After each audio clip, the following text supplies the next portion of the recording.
It's no secret big Hollywood studios like a sure bet, and there's no shortage of predictable movies to prove it. Which is probably why Nicolas Cage left Los Angeles for Las Vegas a long time ago. At 59, the Academy Award winner owns one of the most eclectic lists of film credits in the business. He's been at it for more than 40 years, pivoting from leading man to action hero to a slew of lesser features and back again. But we learned behind that kaleidoscope of characters is a unique imagination and an encyclopedic knowledge of film that seems to motivate everything Nicolas Cage does, his work, his life, and even this. The story will continue in a moment. I always loved that character. Cage's brand new gold Lamborghini, a tribute to a beloved 1968 film directed by Federico Fellini, featuring this gilded Ferrari. It was a crazy, beautiful Fellini movie, and it inspired me. So when I saw this, I said, that's the car. It's not a Ferrari, which would be great, but they don't really have any gold Ferraris. Have you driven this out here beyond the gates? Oh, yeah. Yeah?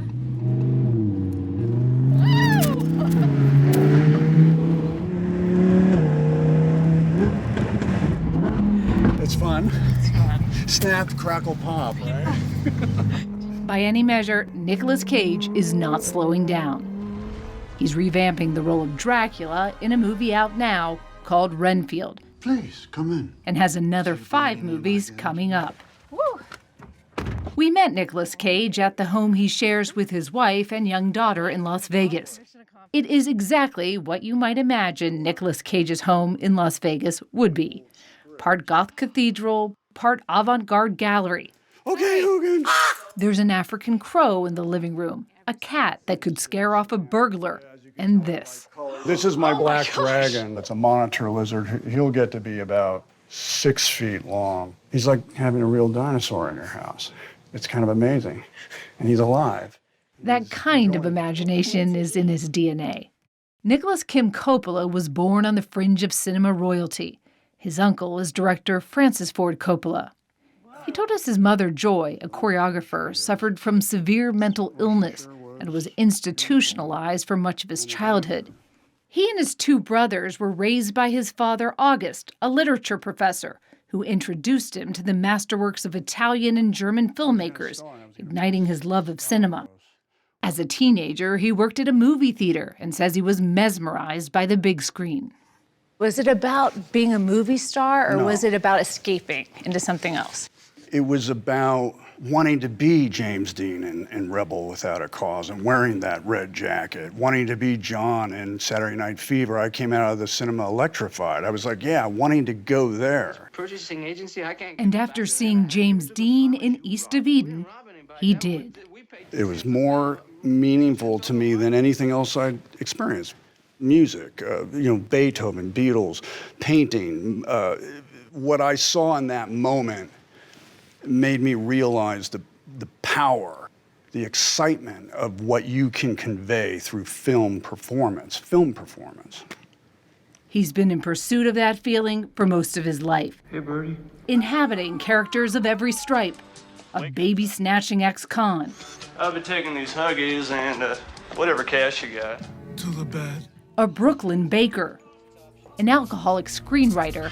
You have a cell phone I could borrow? A treasure hunter. And even himself. Nick Cage. Cage's first feature role came in 1982's Fast Times at Ridgemont High.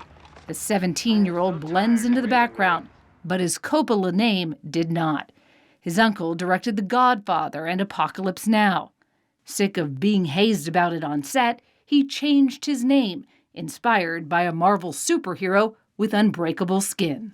When people think of Nicolas Cage, I wanted it to have like a punk rock energy at that time. I wanted it to be unpredictable. You don't know what you're gonna get. I wanted it to be exciting and a little scary.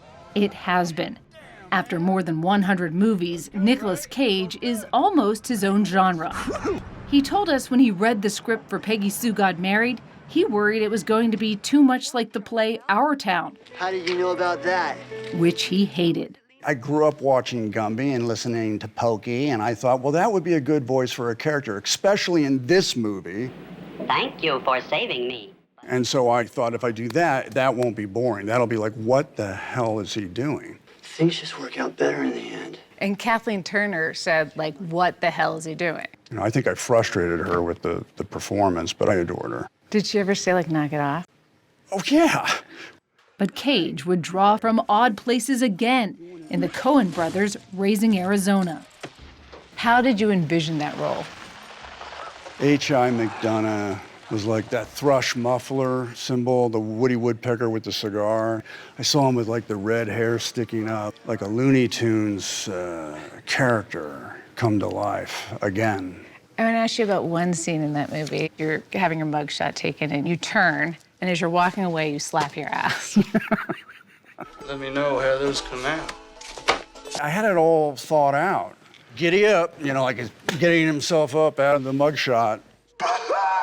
Cage's catalog of inspiration extends from cartoons to the haunting German films he watched as a child.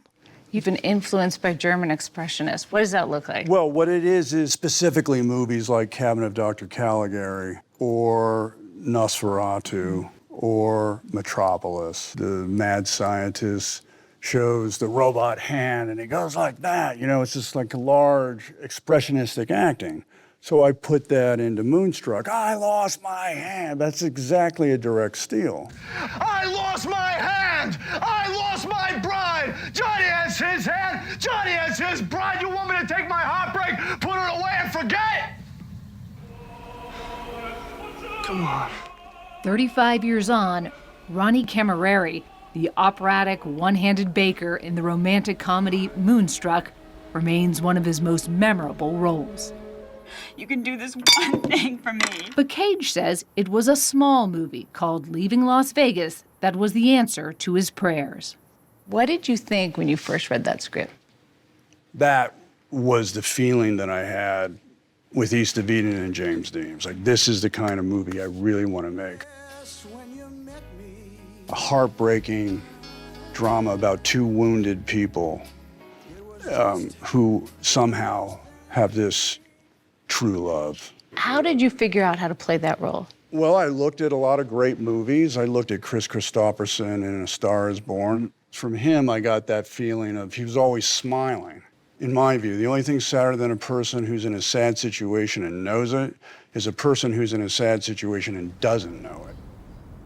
You're like some kind of antidote, mixes with the liquor and keeps me in balance. But that won't last forever. I was saying to myself, literally, I'm never going to win the Academy Award, so let's just do this anyway, because nobody wanted to make it. At the Oscars, you announced on stage you love the idea of blurring the line between art and commerce by making this small film.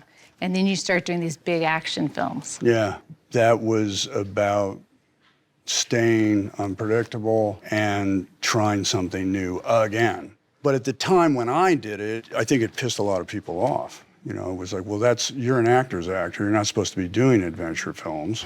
You will not. But he did. The Rock with Sean Connery, a Prison Break movie, Con Air, Put the bunny back in the box. the National Treasure franchise, and Face Off, where Cage's character literally swaps faces with John Travolta. We've got something in common. An absurd idea that delivered big box office returns and helped catapult Cage into the category of Hollywood's highest paid actors. Where's your head at when that starts happening? Oh, great, now I can make another Leaving Las Vegas. Let's keep doing it. Let's keep mixing it up. Let's keep challenging ourselves. But Cage ended up facing a different kind of challenge.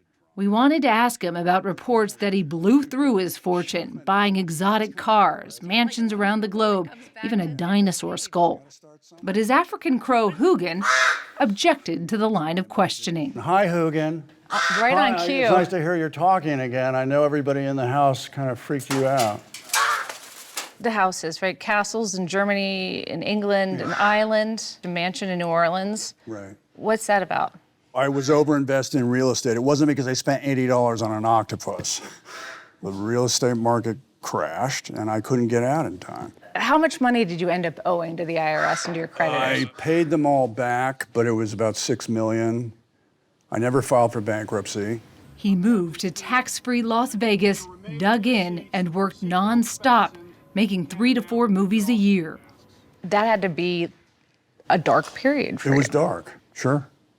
Did the work help you No get doubt, through? work. Yeah. Work was always my guardian angel. It may not have been blue chip, but it was still work. When somebody suggests during that period of time, when they say, these critics say like, oh, he's just here for a paycheck and he's phoning it in. Even if the movie ultimately is crummy, they know I'm not phoning it in, that I care every time. But there are those folks that are probably thinking that the only good acting that I can do is the acting that I chose to do by design, which was more operatic and, larger than life and so-called cage rage and all that. But you're not going to get that every time.